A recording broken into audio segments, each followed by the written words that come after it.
Hello student, this is previous year question of UP TGT 2021 जो vector based है, जिसमें हमें 3 वेक्टर्स दे रखे हैं और बोला है ये तीनों वेक्टर्स को लीनियर है। हमें यहाँ सिर्फ ए की वैल्यू फाइंड आउट करनी है। तो आप कैसे इजीली ए की वैल्यू फाइंड आउट कर सकते हो?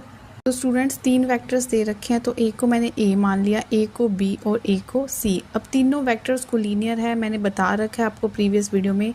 को लीनियर हो तो आपको उसको किस तरह से रिप्रेजेंट कर सकते हो, आप इसको लिख सकते हो A B is equal to lambda B C. अब जस्ट हमें इसमें वैल्यूज़ पुट आउट करनी है। अब ए बी कैसे निकालोगे? अब स्टूडेंट इस स्टेप को आप अच्छे से समझो। जब हमें ए बी निकालना होता है तो हम करते हैं V vector minus C vector. I के साथ माइनस होगा, है ना, सेम के साथ माइनस हो गए।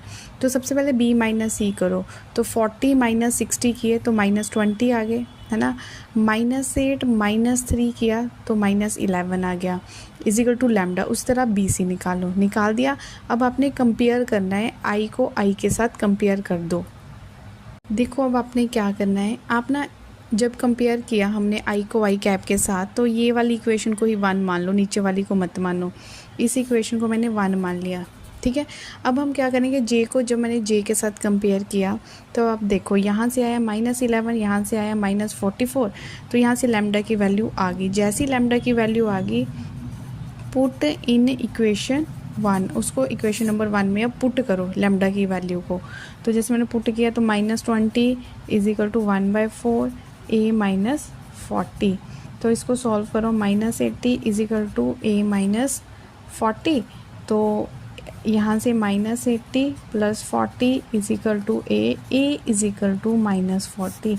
तो स्टूडेंट इस तरह हमारे पास a की वैल्यू निकल कर आती है। अच्छे से देखो, जब हमने फर्स्ट इक्वेशन ली तो वहाँ पे मुझे 2 अननोन फैक्टर मिले, एक लैम्डा एक a। तो यहाँ से कुछ काम नहीं होने वाला था, तो मुझे j को j के साथ भी कंपेयर करना पड़ा। तो जैसे ही मैंने j को j के साथ कंपेयर किया तो वहाँ से लैम्डा की वैल्यू आई। लैम्डा की वैल्यू मैंने इक्वेशन नंबर 1 ऊपर वाली में पुट कर दी। सेकंड स्टेप रहने दो, फर्स्ट में पुट कर देना। तो उस तरह से मेरे पास a की वैल्यू आ गई। तो यही तो पूछा हुआ था ना। तो कोलिनियर हो तो हमने 3 वेक्टर्स आर कोलिनियर, तो उसको लिखने का वे ऐसे ही होता है, ठीक है। तो स्टूडेंट जल्दी से आप इस चैनल को सब्सक्राइब कर ले अगर आप HP TGT मैथ्स के लिए प्रिपेयर होना चाहते हो। काफ़ी वीडियोस आपको मेरे इस चैनल पर कंटिन्यूटी में मिलेगी। तो मिलते हैं नेक्स्ट वीडियो में। Till then take care.